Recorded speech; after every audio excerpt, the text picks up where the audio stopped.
The Americans, Chapter 18, America Claims an Empire. Section 1, Imperialism and America. In 1893, Queen Liliuokalani realized that her reign in Hawaii had come to an end. More than 160 U.S. sailors and Marines stood ready to aid the Haoles, white foreigners, who planned to overthrow the Hawaiian monarchy.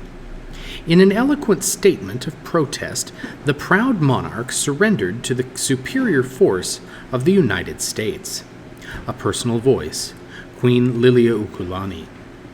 I, Liliuokalani, do hereby solemnly protest against any and all acts done against myself and the constitutional government of the Hawaiian Kingdom. Now, to avoid any collision of armed forces and perhaps the loss of life, I do under this protest yield my authority until such time as the government of the United States shall undo the action of its representatives and reinstate me in the authority which I claim as the constitutional sovereign of the Hawaiian Islands. U.S. Ambassador to Hawaii, John L. Stevens, informed the State Department, "The Hawaiian pear is now fully ripe, and this is the golden hour for the United States to pluck it."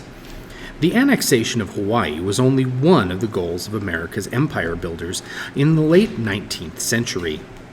Part 1. American Expansionism. Americans had always sought to expand the size of their nation, and throughout the 19th century they extended their control toward the Pacific Ocean. However, by the 1880s, many American leaders had become convinced that the United States should join the imperialist powers of Europe and establish colonies overseas. Imperialism, the policy in which stronger nations extend their economic, political, or military control over weaker territories, was already a trend around the world. Global competition. European nations had been establishing colonies for centuries. In the late 19th century, Africa had emerged as a prime target of European expansionism. By the early 20th century, only 2 countries in all of Africa, Ethiopia and Liberia, remained independent. Imperialists also competed for territory in Asia, especially in China. In its late 19th century reform era, Japan replaced its old feudal order with a strong central government. Hoping that military strength would bolster industrialization, Japan joined European nations in competition for China in the 1890s. Most Americans gradually warmed to the idea of expansion overseas. With a belief in manifest destiny, they had already pushed the U.S. border to the Pacific Ocean. 3 factors fueled the new American imperialism: desire for military strength, thirst for new markets, belief in cultural superiority. Desire for military strength. Seeing that other nations were establishing a global military presence, American leaders advised that the United States build up its own military strength. One such leader was Admiral Alfred T. Mahan of the United States Navy. Mahan urged government officials to build up America's naval power in order to compete with other powerful nations. As a result of the urging of Mahan and others, the United States built 9 steel-hulled cruisers between 1883 and 1890. The construction of modern battleships such as the Maine and the Oregon transformed the country into the world's 3rd largest naval power. Thirst for new markets. In the late 19th century, advances in technology enabled American farms and factories to produce far more than American citizens could consume. Now the United States needed raw materials for its factories and new markets for its agricultural and manufactured goods. Imperialists viewed foreign trade as the solution to American overproduction and the related problem of unemployment and economic depression. Belief in cultural superiority. Cultural factors were also used to justify imperialism. Some Americans combined the philosophy of social Darwinism, a belief that free market competition would lead to the survival of the fittest, with a belief in the racial superiority of Anglo-Saxons. They argued that the United States had a responsibility to spread Christianity and other civilization to the world's inferior peoples. The viewpoints narrowly defined civilization according to the standards of only one culture. Part 2. The United States acquires Alaska. An early supporter of American expansion was William Seward, Secretary of State under Presidents Abraham Lincoln and Andrew Johnson. In 1867, Seward arranged for the U.S. to buy Alaska from the Russians for $7.2 million. Seward had some trouble persuading the House of Representatives to approve funding for the purchase. Some people thought it was silly to buy what they called Seward's icebox or Seward's folly. Time showed how wrong they were. In 1959, Alaska became a state. For about 2 cents an acre, the United States had acquired a land rich in timber, minerals, and, as it turned out, oil. Part 2. The United States takes Hawaii.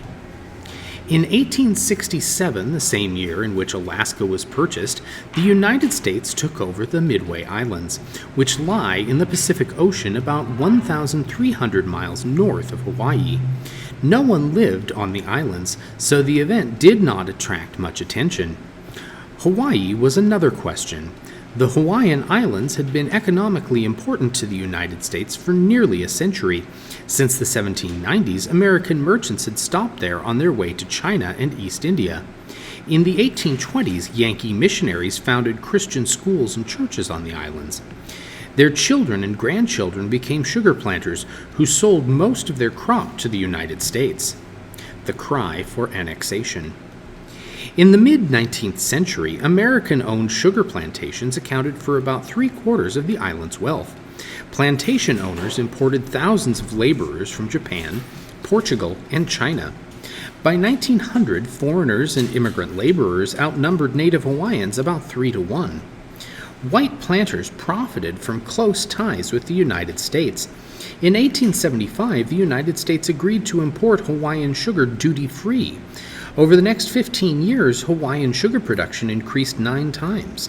Then, the McKinley Tariff of 1890 provoked a crisis by eliminating the duty-free status of Hawaiian sugar. As a result, Hawaiian sugar growers faced competition in the American market. American planters in Hawaii called for the United States to annex the islands so they wouldn't have to pay the duty. U.S. military and economic leaders already understood the value of the islands. In 1887, they pressured Hawaii to allow the United States to build a naval base at Pearl Harbor, the kingdom's best port. The base became a refueling station for American ships. The end of a monarchy. Also in that year, Hawaii's king, Kalakaua, had been strong-armed by white business leaders. They forced him to amend Hawaii's constitution, effectively limiting voting rights to only wealthy landowners. But when Kalakaua died in 1891, his sister, Queen Liliuokalani, came to power with a Hawaii for Hawaiians agenda. She proposed removing the property-owning qualifications for voting. To prevent this from happening, business groups, encouraged by Ambassador John L. Stevens, organized a revolution. With the help of Marines, they overthrew the Queen and set up a government headed by Sanford B. Dole. President Cleveland directed that the Queen be restored to her throne. When Dole refused to surrender power, Cleveland formally recognized the Republic of Hawaii, but he refused to consider annexation unless a majority of Hawaiians favored it.